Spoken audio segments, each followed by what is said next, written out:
কৃষি আমাদের চেতনার উৎস, সংস্কৃতির শেকড়। কৃষি আমাদের প্রাণ ও প্রেরণার গভীর ভিত্তি, উন্নয়ন ও অর্থনীতির প্রধান নিয়ামক। কৃষি 12 মাসি, কৃষি 12 মাসি।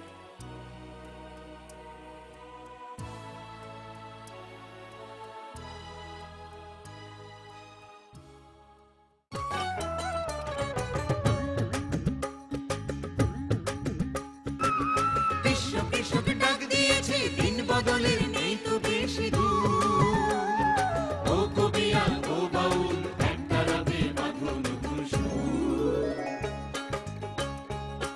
এই মাটিকে ফিরিয়ে দেব মাটির গুণাগুণ, বীজ থেকে আনবো সম্ভাবনার ভ্রূণ,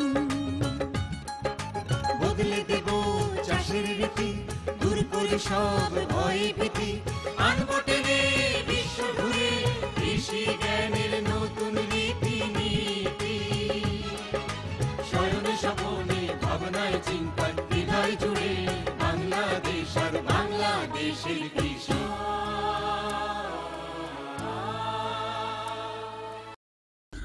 আসসালামু আলাইকুম ওয়া রাহমাতুল্লাহি ওয়া বারাকাতুহু। দেশ কিংবা বিদেশ, দূরে কিংবা কাছে, আজকে যে যেখান থেকে আজকে আমার ভিডিও দেখতেছেন সবাইকে ধন্যবাদ জানিয়ে আজকে কৃষি 12 মাসি অনুষ্ঠানের পক্ষ থেকে আপনাকে জানাচ্ছি আন্তরিক শুভেচ্ছা অভিনন্দন।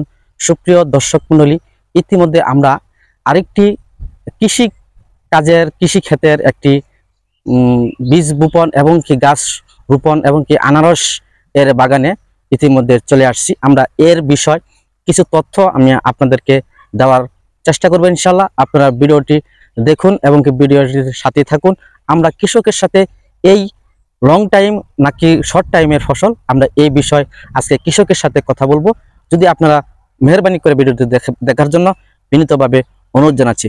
তবে এই ক্ষেতের যে উর্বরতা কিভাবে করা হয়, এই জমিনটা মাটিটা কিভাবে উর্বরতা করা হয়, এই বিষয় আমি আপনাদেরকে কিছু দিক নির্দেশনা এবং কিছু বিষয় আমি আপনাদেরকে শোনাবো এবং কি দেখাবো। আপনারা ভিডিওতে দেখবেন। অবশ্যই আপনাদের নিত্য প্রয়োজনে যে কৃষিকাজে যে ব্যবহার করা যায়, যেগুলো পদ্ধতি সিস্টেম, যেগুলো সাজেশন মোতাবেক এবং কি কৃষি মন্ত্রণালয় থেকে যেরকম তথ্যগুলা দেওয়া হয়, আমি ঠিক তেমনইভাবে আমি আপনাদেরকে কিছু তথ্য দেওয়ার চেষ্টা করবো ইনশাল্লাহ। আপনারা ভিডিওটি দেখতে থাকুন, সাথে থাকুন, দেখতে থাকুন। সুপ্রিয় দর্শক মণ্ডলী, আমি আরেকটি কৃষি বাগানে চলে আসছি। সেটা হলো, আমি আপনাদেরকে যদি একটা বিষয় দেখাই যে একটি জমিতে কয়টি ফসল করা যায়, কয়টি ফসল করলে গাছগুলো স্বাবলম্বী থাকে, এই বিষয়ে আমি আপনাদেরকে একটু দেখাবো। তো এদিকে দেখতেই পারতেছেন দর্শক, এখানে কিন্তু পেঁপের বাগান আছে। পেঁপের বাগানের সাথে সাথে এখানে দেখতেছি কচু গাছ আছে। কচুর চারা যাকে বলা হয়, এটাকে বলা হয় গাঢ় কচু যাকে বলা হয়। এই গাঢ় কচু এখান থেকে আমি দেখতে পারতেছি একই জমিনে আরেকটি বাগানে আপনাদেরকে আমি দেখাইছি যে আনারস সাথে সাথে কিন্তু পেঁপের চারাও আছে। আরেকটি বিষয় আমি আপনাদেরকে বলি, পেঁপের চারা, তারপরে আনারসের চারা, তারপরে কিন্তু কলার চারাও পাওয়া যায়। তো একই জমিতে 3টা ফসল করা যায়, আরও করা যাবে। কিন্তু মাটির যে শক্তি আল্লাহ তাআলা দিয়েছেন, এই মাটির গুণাগুণ বলে শেষ করা যাবে না। তবে প্রত্যেকটি বিষয় আমি আপনাদেরকে বলি যে মাটিতে এমন কোনো জিনিস নাই যে হয় না, আমার জানা সত্ত্বে। তো এখানে 2টি ফসল করেছেন একই জমিতে, ওই জায়গায় তো একই জমিতে 2টি ফসল করেছেন। আবার একই জমিতে আবার বিভিন্ন ধরনের আনারসের চারা, কিন্তু কর্বী সাগর কলা কিংবা কি বলে চাম্পা কলা, এগুলোর বিষয় কিন্তু জমিতে লাগানো থাকে। তো একই জমিতে যদি 3টা-4টা ফসল করা যায়, এতে করে আমি মনে করি যে কৃষক আসলে স্বাবলম্বী হবে। এই জমিটা মূলত কিভাবে নিয়েছেন আমি এই বিষয়ে আপনাদেরকে দেখাবো। ভিডিওটি কন্টিনিউ করব। সম্মানিত কৃষক এবং দেশ বা কৃষিকাজে যারা বেশি বেশি ভালোবাসা দিয়ে থাকেন, আমি আপনাদেরকে অনুপ্রেরণার মাধ্যমেই আমি আমার প্রাণপ্রিয় কৃষক ভাই যে আমাদের সাথে দেখতেছেন, উনি এই আনারস অথবা পেঁপের বাগানের সাথে যে সম্পর্কটা রয়েছে, আমি তার সাথে কিছু বিষয় জানবো। জি ভাই, ভালো আছেন?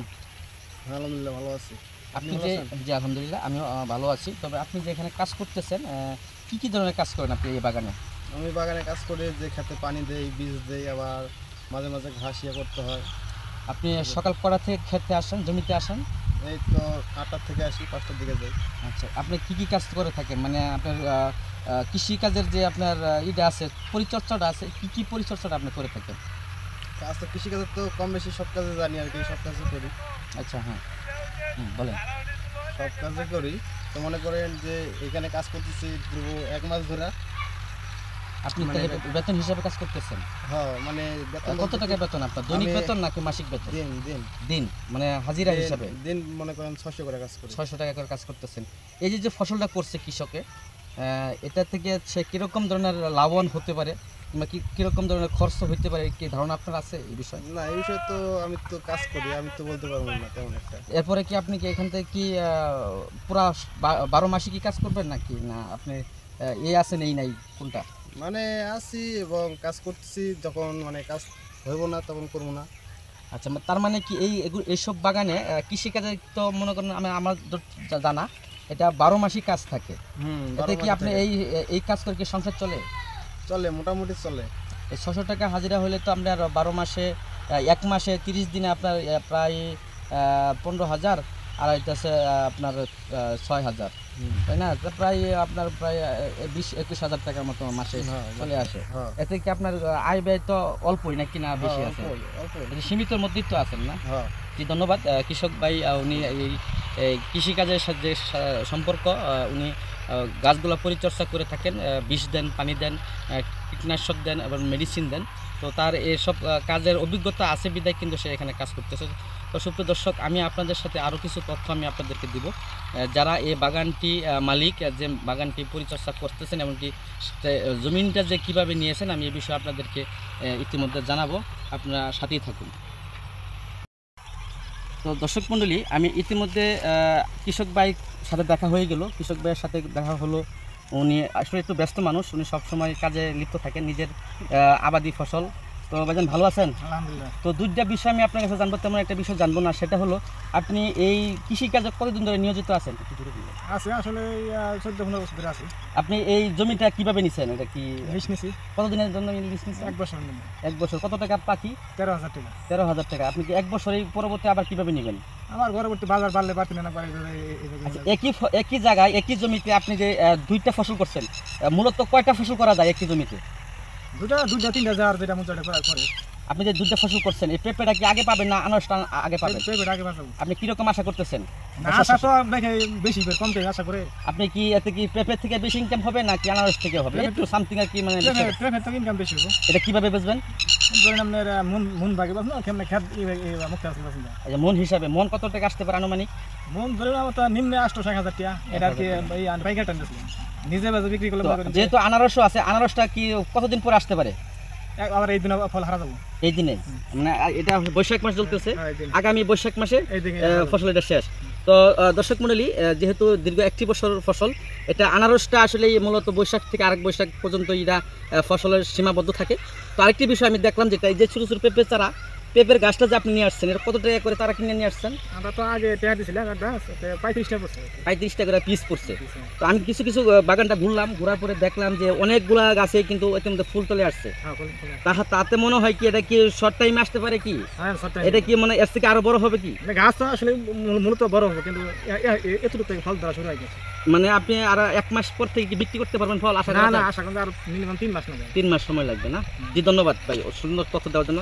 সুপ্রিয় দর্শক মণ্ডলী, আমি কৃষি 12 মাস অনুষ্ঠান পক্ষ আপনাদেরকে কিছু তথ্য দিতে পারলাম। সকলকেই অনুরোধ জানাবো, বিশেষ করে এই কৃষি 12 মাস অনুষ্ঠানটি দেখার জন্য, এবং কি যারা যারা কৃষির কাজে যারা নিয়ন্ত্রণ আছেন, আমাকে কিছু তথ্য কমেন্টসে জানাবেন, অবশ্যই জানাবেন, কারণ আমি কিছু তথ্য আপনাদেরকে উপহার দিতে চাই। কারণ আমার সবগুলো তথ্য আসলেই খুঁজে বের করতে হয়। আপনারা যদি সহজে আমাকে কমেন্টস করেন, অবশ্যই তথ্যগুলো সহজ হবে। সবাইকে ধন্যবাদ জানিয়ে আজকে কৃষি 12 মাস অনুষ্ঠানের পক্ষ থেকে সবাইকে ধন্যবাদ জানাই। আসসালামু আলাইকুম ওয়া রাহমাতুল্লাহি ওয়া বারাকাতুহু।